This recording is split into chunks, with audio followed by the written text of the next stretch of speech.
Hey Andy, how you doing? Hey, great to see you, Max. Good to Thanks. see you as Doing well. well. Yeah. Hey, well, thanks for taking some time to chat with me today. I know that you and me wanted to get together a little bit and talk to the people about the topic clusters tool and the SEO tools within HubSpot. So Yes. happy to sit down with you today and do that. For anyone who's like new to this or hasn't like seen our videos yet, can you tell people a little bit about yourself and then I'll introduce myself as well? Absolutely. I'm Andy Stoyer. I head up marketing for Right For Me. Right For Me is a content marketing company where we build content marketing teams for our clients and help them execute on a content marketing strategy. It's all designed around inbound marketing and best practices that HubSpot has outlined over the past several years. Nice. Uh, and we help make it accessible and very straightforward kind of a process. So the Love that. people, content marketing is one of these areas that oftentimes falls through the cracks or falls off the plate in the media mix because it's hard to consistently uh, produce content. Mhm. Everybody's busy. So we help make it easy, and there's so much value in creating content to engage your customers, help them learn a little bit more about what your business is. So that's essentially what we do, and I'm excited about what we're going to dig into today. Yeah, absolutely. And for those of you who don't know me, my name is Max. I am a product trainer on HubSpot's learning and development team. I teach new HubSpotters how to HubSpot. Basically, in a nutshell, that's what I do. But yeah, today, and I'm glad you mentioned content, right? Because we're going to talk about the what's formerly known as the content strategy tool, but today is known as the SEO tool within HubSpot. And it's a tool that really helps you kind of frame up and think and plan and also execute on your content strategy. It does a ton of different things. And I'm so glad I have you on the call with me today to walk through this because you are a content mastermind and you'll be able to add a lot of flair to what we're kind of digging into, right? So let me share my screen. I have my portal kind of hooked up here. And let me just make sure. Andy, can you see that? I can, yes. Okay, sweet. All right, so for those of you who don't like haven't used the SEO tool before, let me just kind of zoom in a little bit here, just so it's easy for everyone to see what I'm sharing on my screen here. What you're going to want to do is you're going to want to go up to the marketing tab at the very top of the page, and then you're going to go down to where it says planning and strategy. Remember, like content is nothing without a strategy. That's why this SEO tool is kind of stuffed under this planning and strategy tool. You're going to go to SEO, and then real quick, I just want to stop right here. So there's a lot that's going on within this tool, right? But there's kind of two big things you need to know. The first is this recommendations tab right here.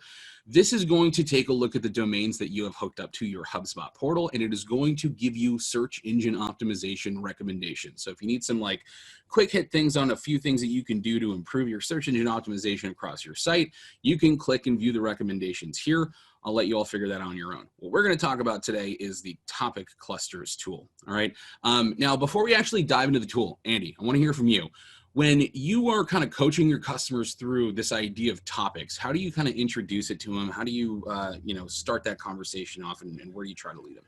Yeah, it's an interesting thing. So many people look to chase keywords, and they start there. And yes, keywords are very important to your strategy, but uh, that's not really how Google's algorithm works Mm-hmm. any longer. The Google Rank Brain algorithm works more around delivering the right kind of content to the user at that right time based on what their query is, Mm-hmm. and it's focused more on topics than it is necessarily on particular keywords. There are a number of criteria that go into it, but what I found is that when aligning around a topic and building out subtopics and also relevant keywords within that, what you do is you end up claiming the higher ground in the Mm, discussion. And we like to talk about that up front because it's important to align around this idea of building out topics and subtopics than necessarily a long list of keywords that you're going to chase for yeah. your strategy. So the first area that we like to do this with is identifying who your ideal customer profile is. Let's Mm-hmm. start there. Let's start with who your buyer is. Yeah. And from there, what are their challenges? What are they looking for? Um, because what we find a lot of times when we go through this exercise with our clients is that they think one thing. The client might think, I really want to rank for these keywords, for example. Mm-hmm. And then they find out that those keywords get under 100 searches a month. Yeah. And there's a recalibration that needs to happen. So what we're going for is essentially what your customers are searching for. And then we want to provide content that's going to help them through that search process so that the content provides value for them. And then ultimately that becomes a great way to generate leads from that content.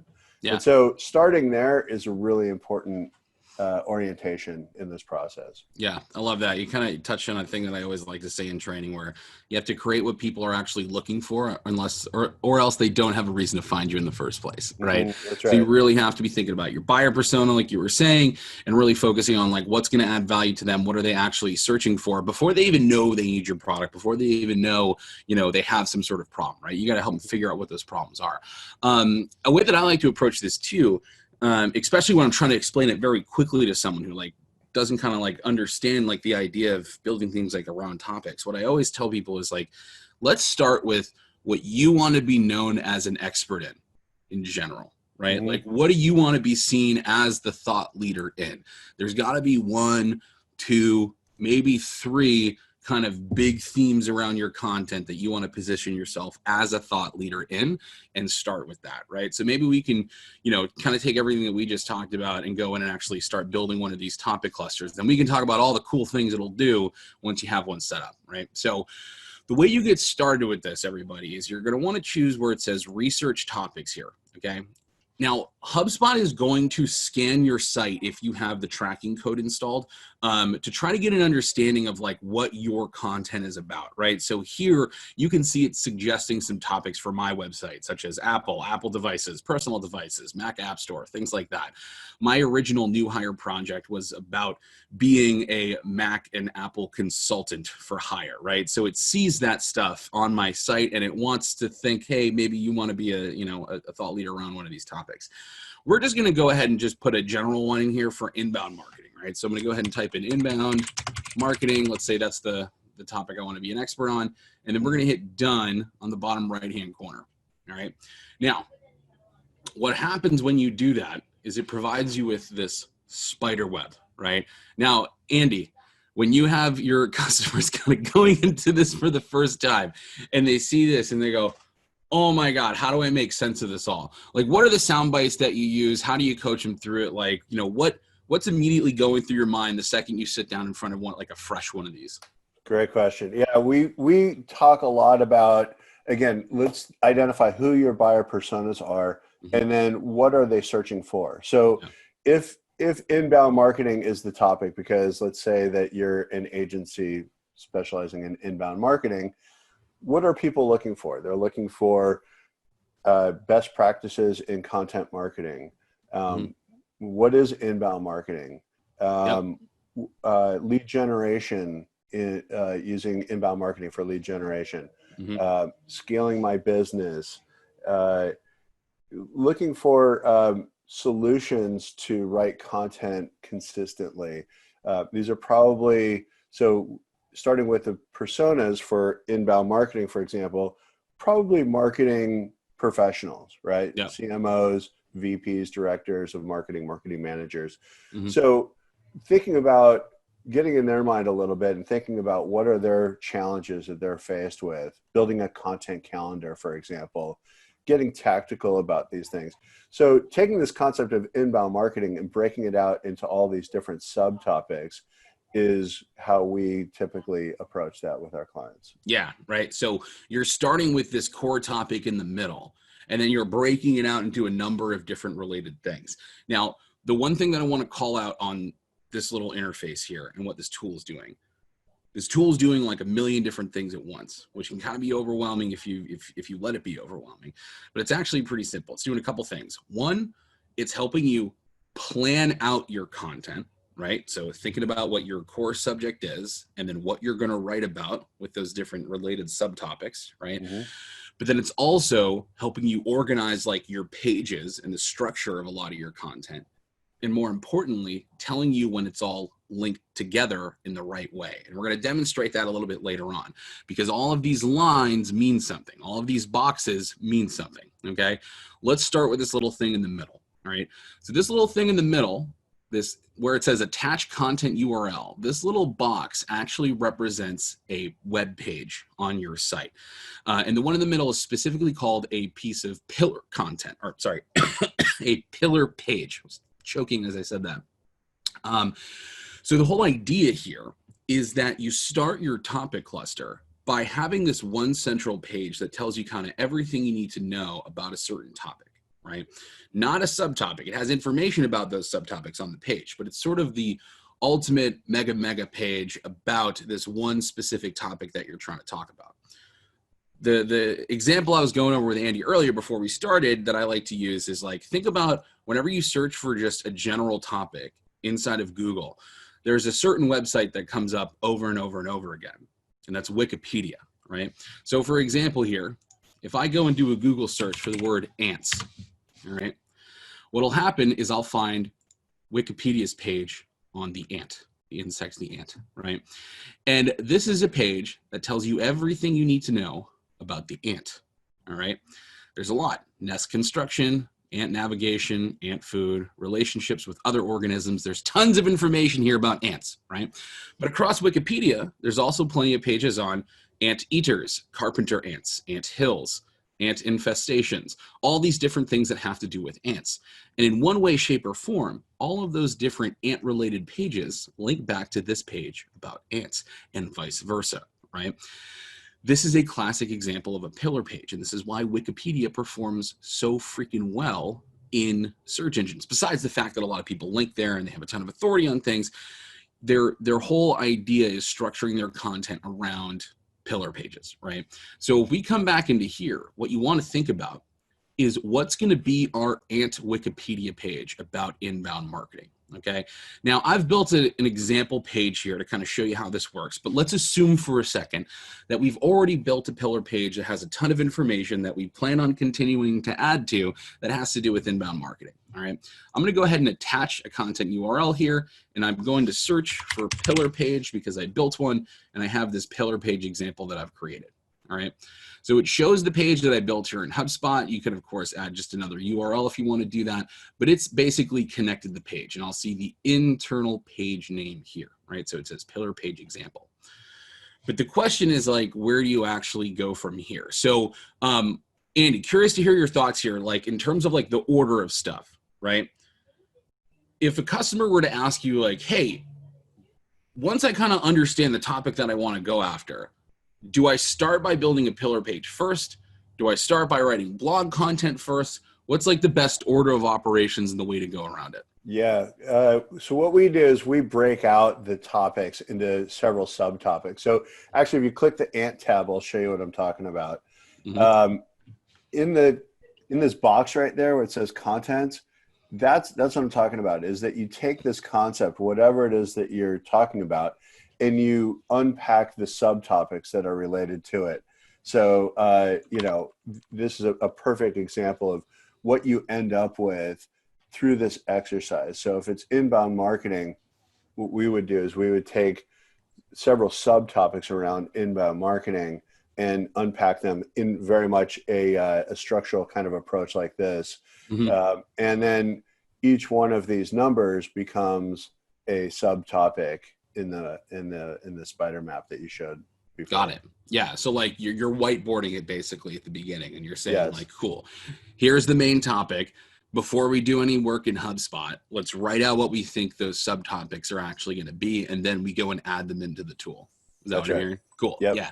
So let's say you come up with those, right? So you go and you think of all the different things that are related to inbound marketing, right? Mm-hmm. The next thing that you want to do is start adding these subtopic keywords. Now, the way that you actually do this is when you come up to the top, it says add subtopic keyword. You can't just click on here. You have to hit add subtopic keyword, and then you're going to go ahead and put in what your subtopic is. So for example, inbound marketing, let's think of some things related to that, right? We could have best practices for inbound marketing. That's one we could do, right? Mm-hmm. So we hit research It'll let us choose one, or it'll give us like other ones that we can do. I'm just going to hit save, and it goes and adds that in here, right?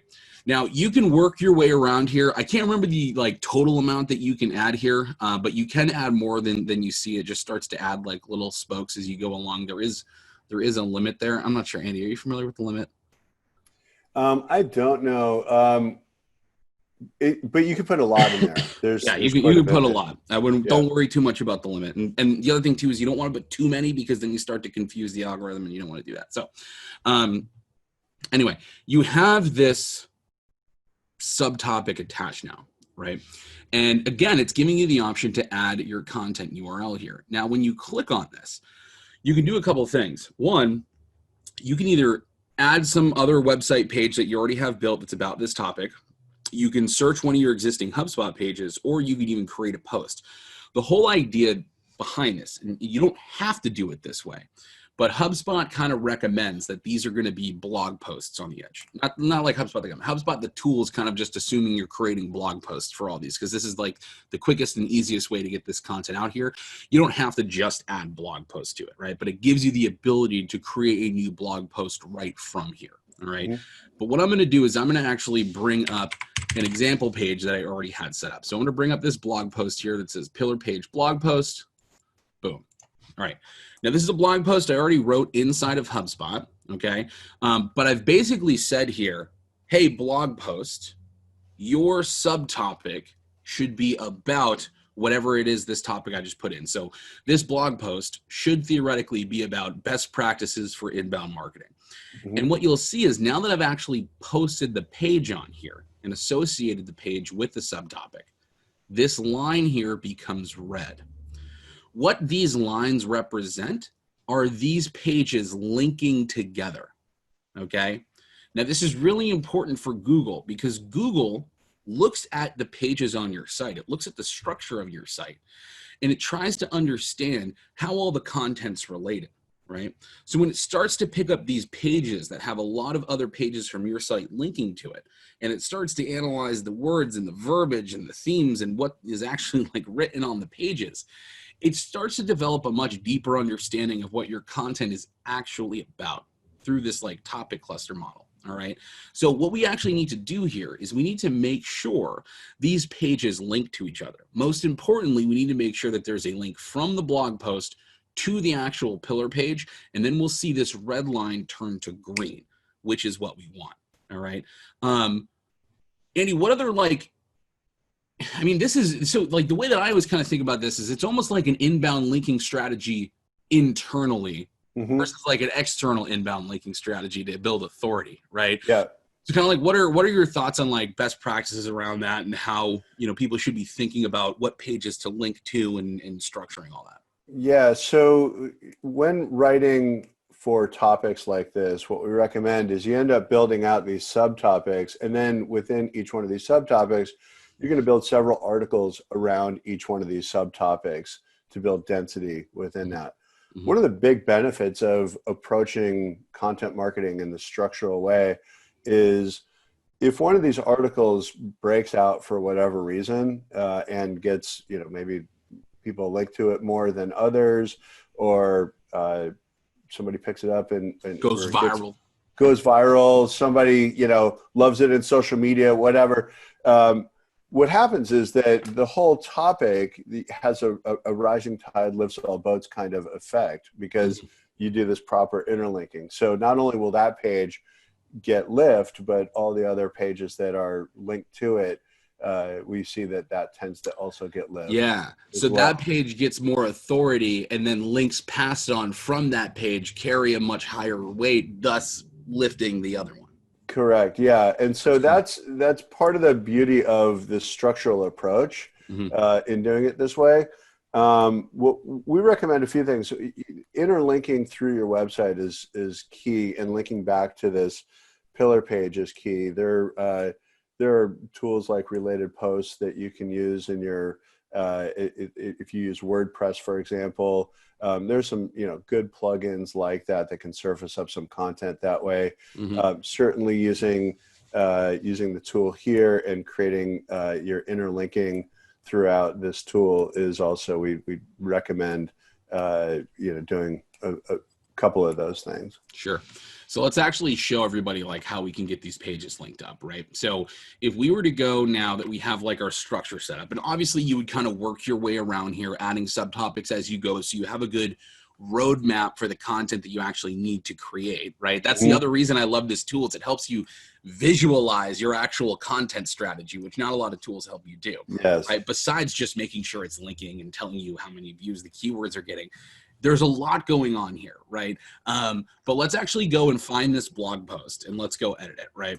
Now I could probably just click on that and find it there, but for those of you who don't know, let's go to marketing, let's go to website, let's go to blog, and then I'm gonna find my blog here, and here's our pillar page blog post example, okay? So I'm gonna go and edit this. Now I just have a bunch of lorem ipsum here, right? It's a whole bunch of just kind of garbage text for effect, right?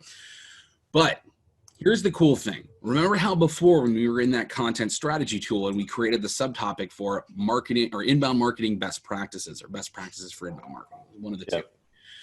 What's cool is that that actually told this blog post, hey, blog post, you are supposed to be about this topic, right? Whatever topic we had connected. And we could have done it in here too, but we kind of did it the other way. Again, there's always more than one way to skin a cat in HubSpot. But if you go to the Optimize tab of your blog post, all right, you'll actually see these topics that we actually set up in that topics tool within the SEO tool, all right?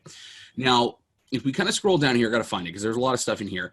There's one thing where it asks you that the page is linked to the topic pillar page, right? This is basically saying, hey, you need to make sure that you're linking from this page to the pillar page. That's what's going to give us the green line and show us that association. All right. Now, do we want to link from the pillar page to this page? Absolutely. Right. But this is the really important one that we want to set up first. Now, the other thing I want to mention here is that this Optimize tab shows up on every single page that you can build within HubSpot, whether it's a run of the mill, website page or a landing page or a blog post. You're always going to get this little Optimize tab here. All right. And then the other thing that you see on the left, you have all these different just kind of general search engine optimization suggestions that it gives you, right? I love this tool for this reason. Yeah. I love Talk this. to me about how you use this a little bit. Well, it very clearly tells you these are tactical, actionable steps that you need to do. And it serves it up for you right there. So it just turns it right into a little project for you. Yeah. So you don't have to be an SEO mastermind to be able to build a very well optimized page. Yes. As you make updates, this little to-do list on the side will update in real time. Okay. So let's actually go ahead and copy the pillar page URL. So it already knows what URL we want to be sending people to because we associated that pillar page to it, right? So I'm going to go ahead and click on this. It copies it to my clipboard. And then what I would want to do, obviously I'd want to do this in a natural way, right? But wherever in my article, maybe the first time or the first couple of times, you don't want to do it too much. But when you mention your core topic, because undoubtedly if I'm talking about the best practices of inbound marketing, I'm going to say the word inbound marketing somewhere in this article. When you do mention the word inbound marketing, right? I'm just going to pretend this is part of a sentence because again, this is all lorem ipsum. What you want to do is you want to hyperlink that, okay? And you want to make sure that you're hyperlinking text to a page and make sure that page is about that text you're linking to. Okay, you wouldn't want to hyperlink the word hot dog to the inbound marketing page because hot dogs have nothing to do with inbound marketing, right? Google really looks at the quality of these links and they make sure that the text that's being highlighted is a good representation of what that person's going to see on the other end when they click it. So you want to make sure you're not, saying it's linking to one thing and then linking to something completely different. Google's good at picking that up and kind of penalizing you for that, right? Andy, I see you shaking your head up there. Yeah, and another thing about that is that at the same time, you don't also only want to use the word inbound marketing when you link back to the pillar page because that's unnatural. Yep. So you have other things in the pillar post that you mentioned, like building a content calendar or other, benefits of this kind of inbound strategy or whatever it might be. And you want to also use those as anchor text as well, because, if Google just sees inbound marketing as the only link back, it you want to create some variation so that it feels natural. Yeah, yeah, and Google's good at understanding the variation. It's also good at understanding like synonyms and things like that too, right? Yes. So let's actually go ahead and make a little link here, right? So I'm going to take inbound marketing. I'm going to click on the little insert link button, and then I'm going to paste. Oh, it didn't copy it.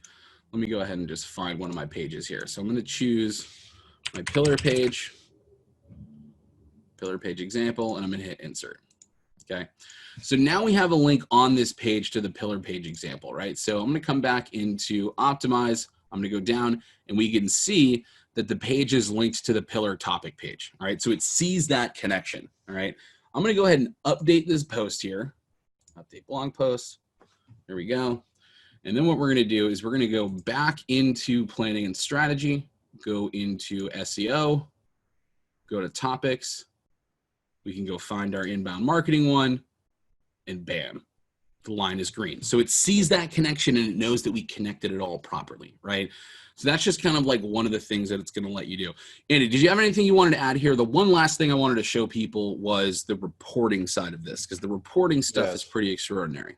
Yeah, the one thing I wanted to just add to that is that what this also shows is that as you have more ideas, your website becomes interactive. It becomes a way for you to be able to continually update content on your website, which is great for, you don't want content from 2017 to only be relevant to 2017. So this is a great way for you to update your content to be relevant in 2020, for example.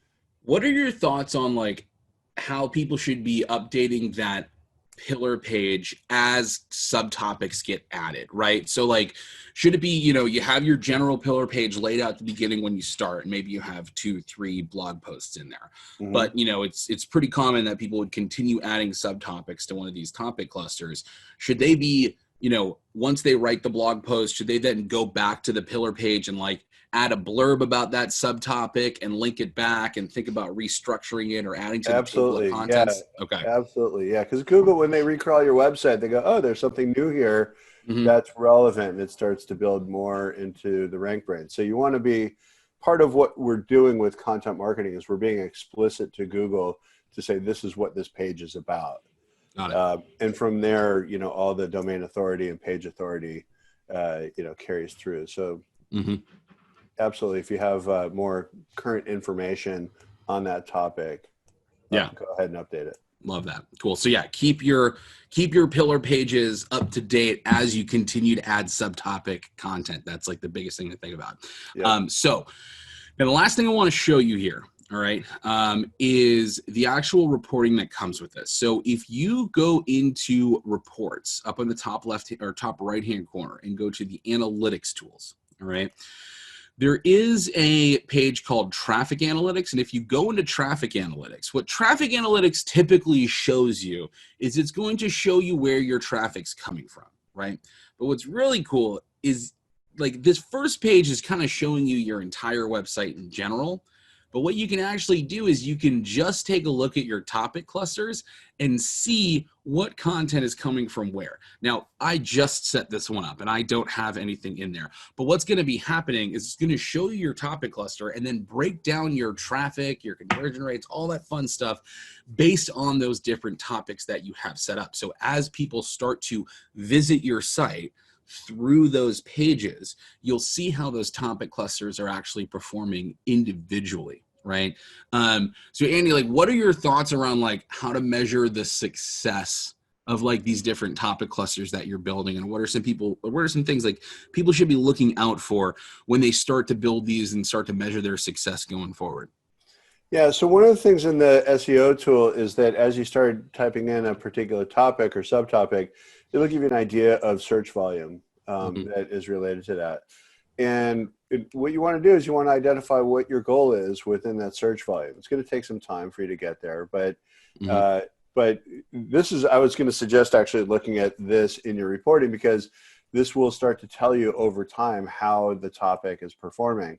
And if you see that a topic is starting to break out and you're starting to get some good traffic there, you might want to also look at where there might be opportunities or content gaps within that particular topic where others are ranking for that that you're not, and see if there are areas that you might be able to add more value. So if you look at the 1, 2, and 3 ranking websites for that particular topic or relevant keywords around that, take a look at what's going on those pages and what content they're writing, and see if there's something that you can add to that, so that you can get your website to start ranking for those keywords as well. The value of the structural approach, again, is that rising tide lifts all boats. So if you're starting to get traction on a particular topic, add more density to that topic and use this content gap kind of strategy to be able to get your website ranking for those keywords. Yeah, no, that's sound advice. And Andy, is there any other like parts of the tool do you think we should kind of get into with the people that relate to this topic cluster model, or you think we've pretty much covered it at this point? I mean, I like the UTM parameters only because it also tells you where traffic is coming from throughout the site, and it's a really helpful tool to separate out individual pages or even parts of the page where traffic is coming from. Yeah, absolutely. For anyone who doesn't know what UTM parameters are, UTM stands for Urchin Tracking Module, right? And Urchin Tracking Module, or UTM, or you'll probably see these at the end of really long URLs whenever you visit a website from like social media or from Google or from anywhere else. You know, you generally see the domain at the front and you see all this crazy stuff in the back, right? And all that crazy stuff in the back after a question mark essentially gives some sort of analytics tool like HubSpot or Google Analytics a much deeper understanding of where specifically that traffic came from versus just a certain site in general, right? So it'll help you see where someone comes from, certain ads or certain posts that you have, specific emails. It could be a bunch of different things. And this does let you help that. This helps you track that in a much more granular level. So don't sleep on UTM parameters whatsoever. And cool. Special geek propeller head factoid here. Urchin. Where does urchin come from?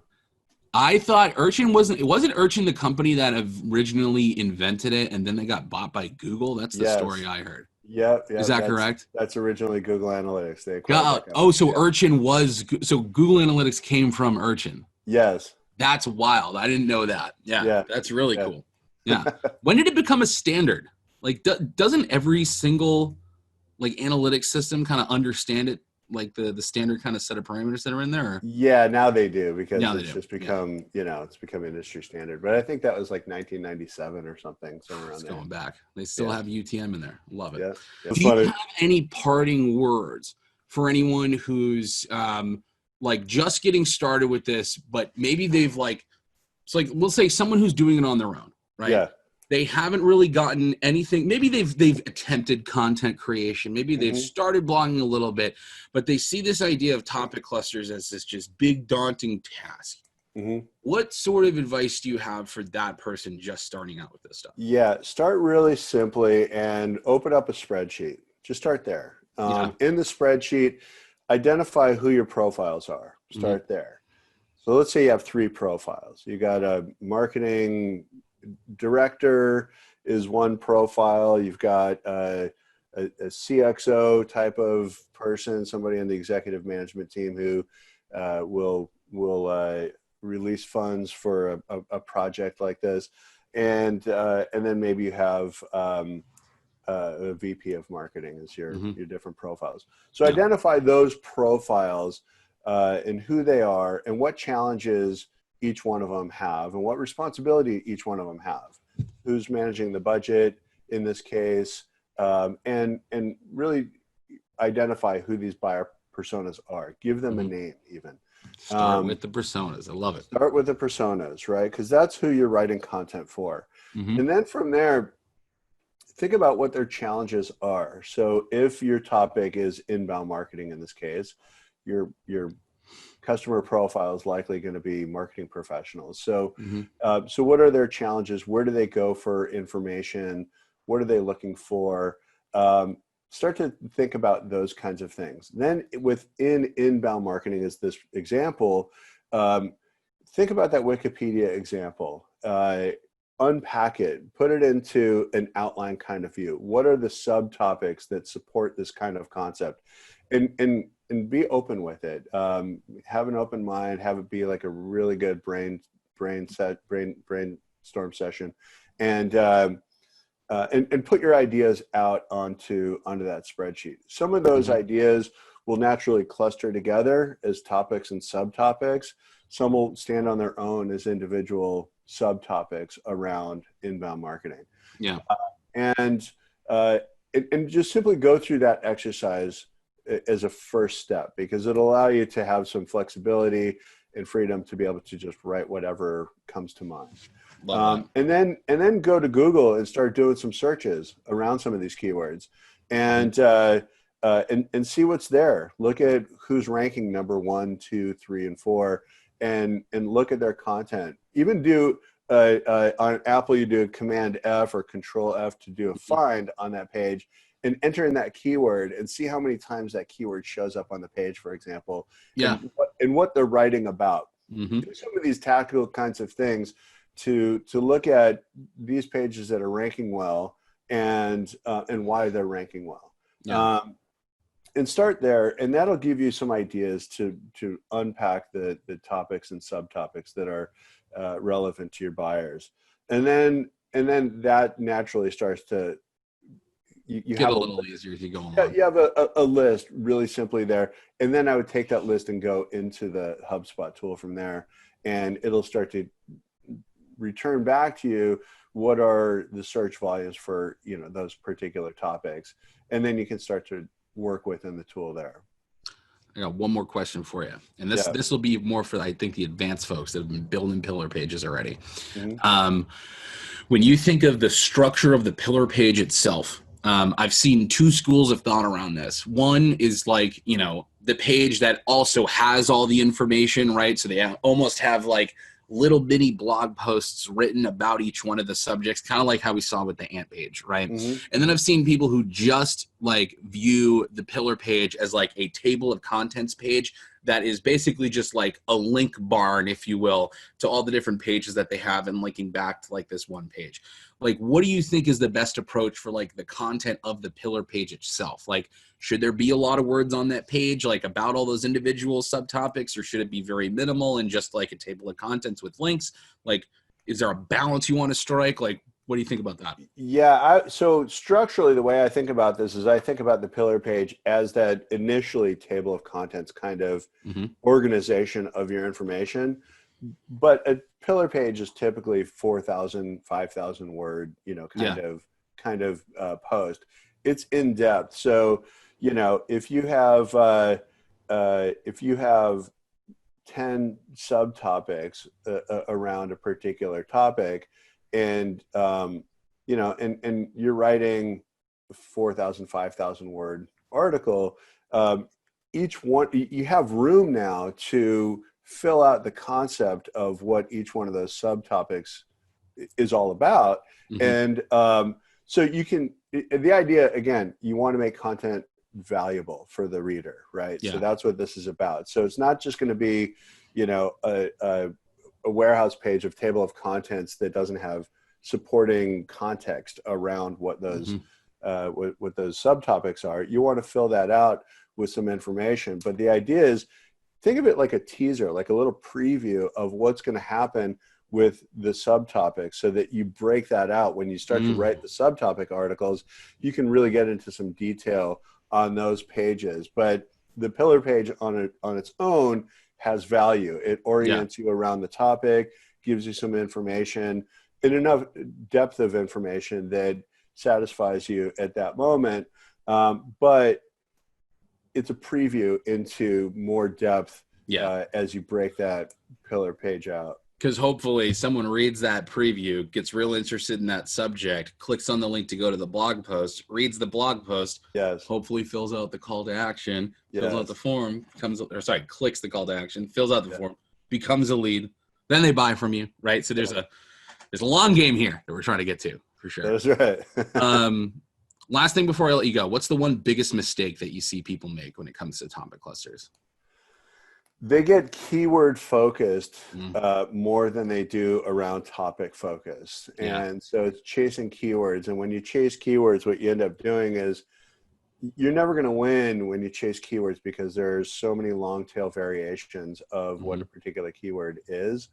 yes, keywords are important and you want to integrate those into your content, but as you're doing your planning, don't start with the granular approach and stuffing keywords into Yeah. topics. Think about what is the overall problem that you're solving, and then break that out into topics and subtopics.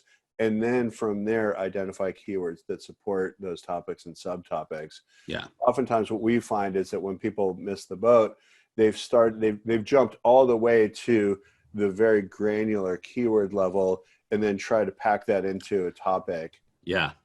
And I think what a lot of people forget these days is that Google knows more about each one of us than we know about ourselves.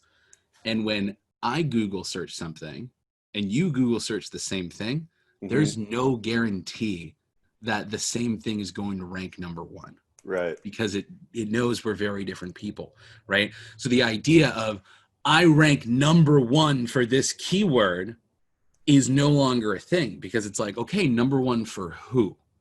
Right? That's such an important point. That's why HubSpot got rid of the little keyword ranker thing that said you rank number whatever for, because that's just not the way it works anymore. Again, you know, like you can't rank number one for pizza, because if you Google pizza, you're going to see pizza places near you. If I Google pizza, I'm going to see pizza places near me. Right. Yeah. So like that goes the same for any other words. You know what I'm saying? So yeah, like I totally agree with you. You can't be so keyword focused. You really got to think about what it is you are trying to be an expert in. Right. And then think of all the stuff that you can write about that has to do with that thing, and then structure it in structure it as a topic cluster. And you've got a great roadmap for the content you need to create. Cool. Love it, Max. Awesome. Well, Andy, this was a great talk. I'm going to go ahead and end it here. How can people get in touch with you though, if they want help with this?